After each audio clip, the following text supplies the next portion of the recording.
नमस्कार, आप सभी का स्वागत है हमारे YouTube चैनल श्रेणेश सर एजुकेशन वाला पर। एक नई वीडियो लेकर के आपके सामने हाजिर हूँ, जिसमें हम लोग कंप्लीट डिस्कशन करेंगे नाउन चैप्टर का। सारे इंपॉर्टेंट रूल्स तो पढ़ेंगे ही पढ़ेंगे, उसके साथ में जो 4 केसेस होते हैं नाउन के, उनको भी डिटेल एनालिसिस करके डिटेल स्टडी करेंगे।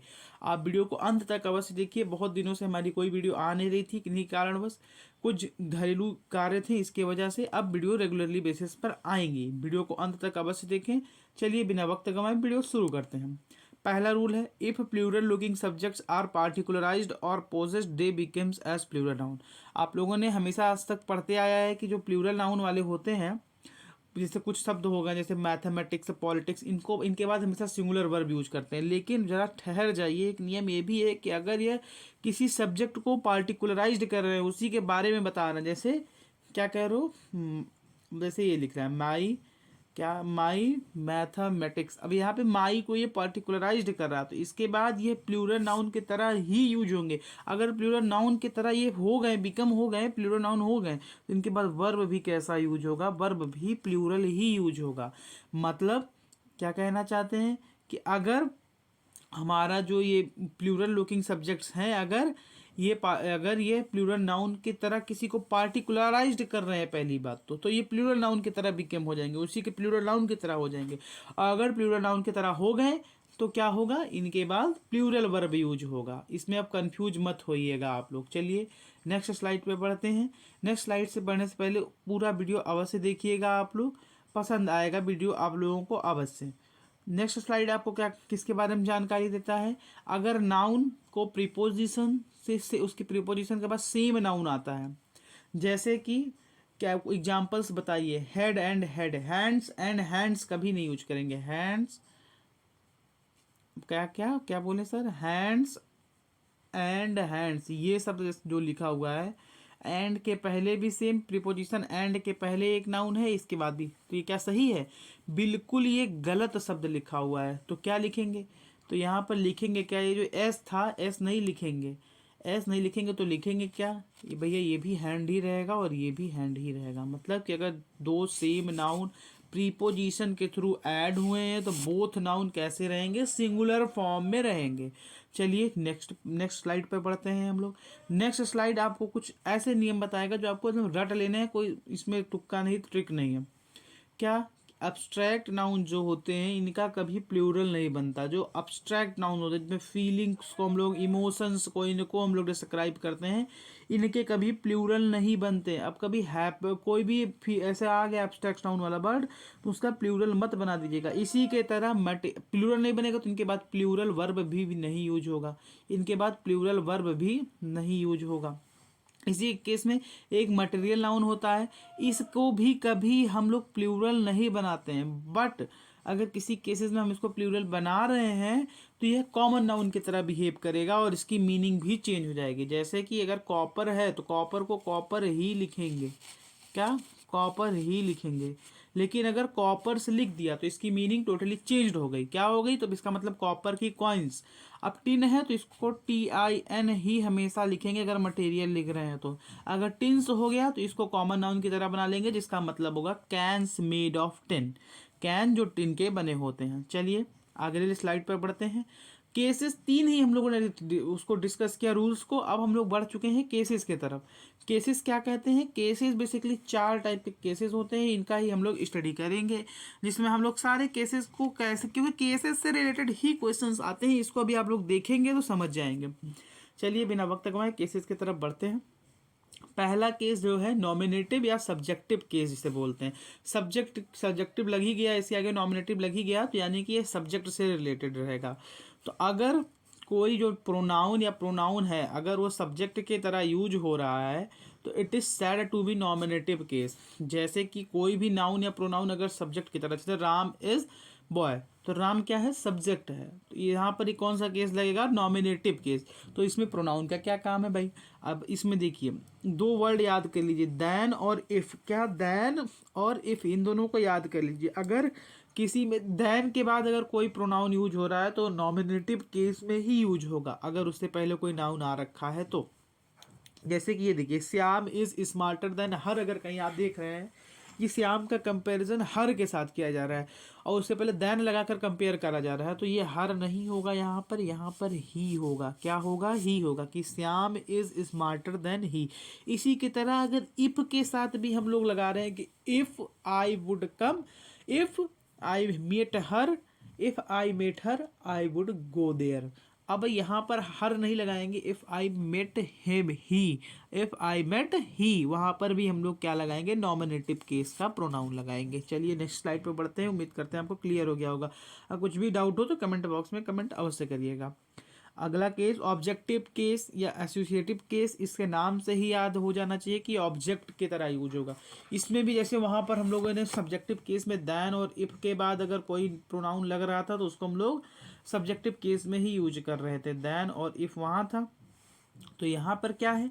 यहाँ पर लेट है। लेट के बाद अगर कोई भी प्रोनाउन यूज हो रहा हो तो इस ऑब्जेक्टिव केस, इसका मतलब होता है ऑब्जेक्टिव केस।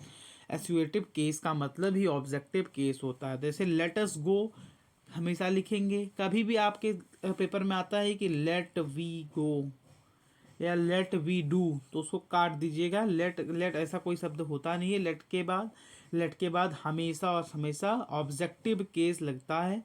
तो ऑब्जेक्टिव केस लगेगा तो जो ये लेट वी गो आप लिख रहे हैं, इसमें वी का यूज कभी नहीं होगा, हमेशा अस का यूज होगा। लेट मी गो, मी नहीं, वहाँ पर मी बिल्कुल सटीक है, लेकिन अगर लेट आई गो लिख दिया तो आई वाले को काट के वहाँ पे मी कर दीजिएगा। अब after preposition also pronoun are used in associative case या ऑब्जेक्टिव केस।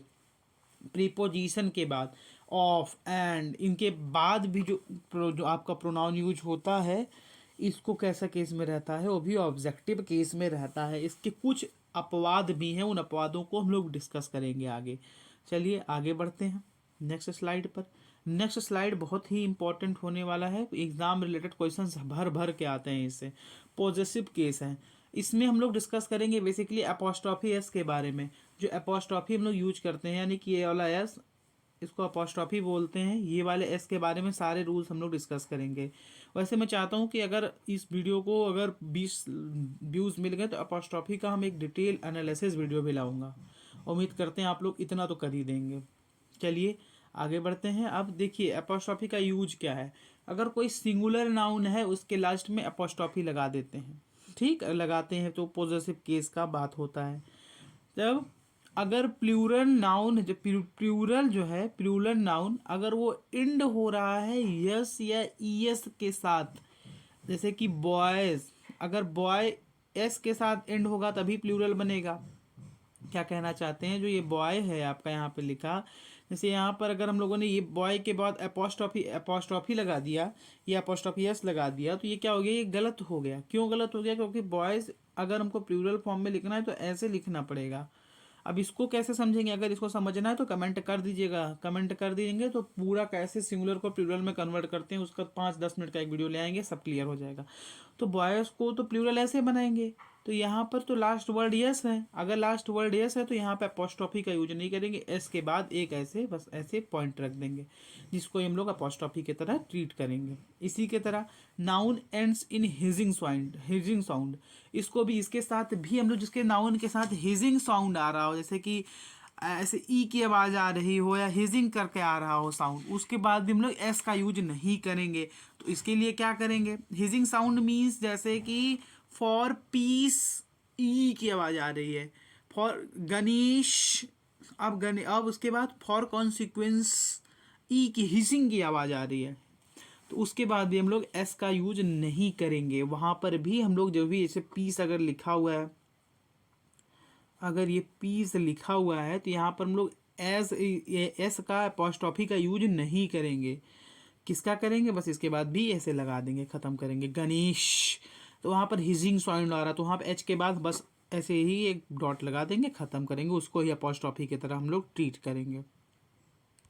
अब नेक्स्ट है कि अगर कोई नॉन लिविंग थिंग्स है उसके साथ कभी भी अपोस्ट्रॉफी यूज नहीं कर दीजिएगा। ये वाले को आप लोग इसको स्टार में बना करके लिख लीजिएगा। क्या कि कभी भी नॉन लिविंग थिंग्स के बाद अपोस्ट्रॉफी का यूज नहीं करते। अगर कहीं टेबल्स लेग, चेयर्स लेग, कुछ भी नॉन लिविंग थिंग्स लिख दिया गया है और उसके बाद अपोस्ट्रॉफी लगा दिया गया है तो वो गलत हो जाएगा। तो करेंगे क्या, तो जहाँ पर ऐसी ज़रूरत हो तो वहाँ पर हम लोग ऑफ लगा करके उसको लिखेंगे। जैसे लेग ऑफ टेबल, पूरा टेबल्स लेग को लेग ऑफ टेबल, ये सही है। टेबल्स कभी नहीं लिखेंगे, टेबल्स, चेयर्स, स्टेयर्स ये नहीं लिखेंगे, अपोस्ट्रॉफी एस नहीं लगाएंगे। और इसी के साथ एक यहाँ पे छूट गया, कोई भी पॉजेसिव प्रोनाउन। पॉजेसिव प्रोनाउन क्या है, ही, सी, इट, ए, दे, सब अभी पॉजेसिव प्रोनाउन के बारे में पॉजेसिव का हम लोग डिटेल एनालिसिस करेंगे, डिटेल स्टडी करेंगे। लेकिन अभी बस इतना समझिए कि ही, सी, इट, दे जो भी हैं पॉजेसिव केस वाले प्रोनाउन, के बाद कभी भी हम लोग अपोस्ट्रॉफी का यूज नहीं करते हैं। चलिए नेक्स्ट स्लाइड पर बढ़ते हैं। ये हमारे हिसाब से आज की आखिरी स्लाइड है, इसके बारे में ज़्यादा डिटेल नहीं घुसने की ज़रूरत है। डेटेटिव केस, अगर नाउन और प्रोनाउन हैज़ कॉल्ड, यहाँ पर इफ़ होगा, ये इट नहीं है, ये इफ़ है। इफ़ नाउन और प्रोनाउन हैज़ बीन कॉल्ड और addressed, it is called dative case. अगर उनको एड्रेस्ड किया जाए, किसी को पार्टिकुलराइज्ड करके बोला जा रहा है, तो वहाँ पर ये डेटिव केस लगेगा। जैसे कि जैसे शिवम गो देयर, जैसे यहाँ पर क्या लिख दें हम, शिवम गो देयर, शिवम के बाद हम लोग क्या लिख दें, गो देयर। तो यहाँ पर हम लोग एक पार्टिकुलरली शिवम को कह रहे हैं कि शिवम वहाँ जाओ, तो इसको क्या करेंगे, इसको ही डेटिव केस बोलते हैं। समझ रहे हैं। अब हम वीडियो को अंत करेंगे। उम्मीद करते हैं कि जो हमने आपसे कहा था कि इस वीडियो पर कम से कम 20+ व्यूज़ अवश्य ले आएंगे। अगर वीडियो पसंद आती है तो लाइक भी किया करिए। हमने देखा हज़ार व्यूज़ की वीडियो पर 15-20 लाइकें पड़ी हुई हैं। वीडियो अच्छी बनाते हैं, पूरी वीडियो देखा करिए, वॉच टाइम पूरा दीजिए, अपना सहयोग दीजिए, वीडियो आती रहेंगी।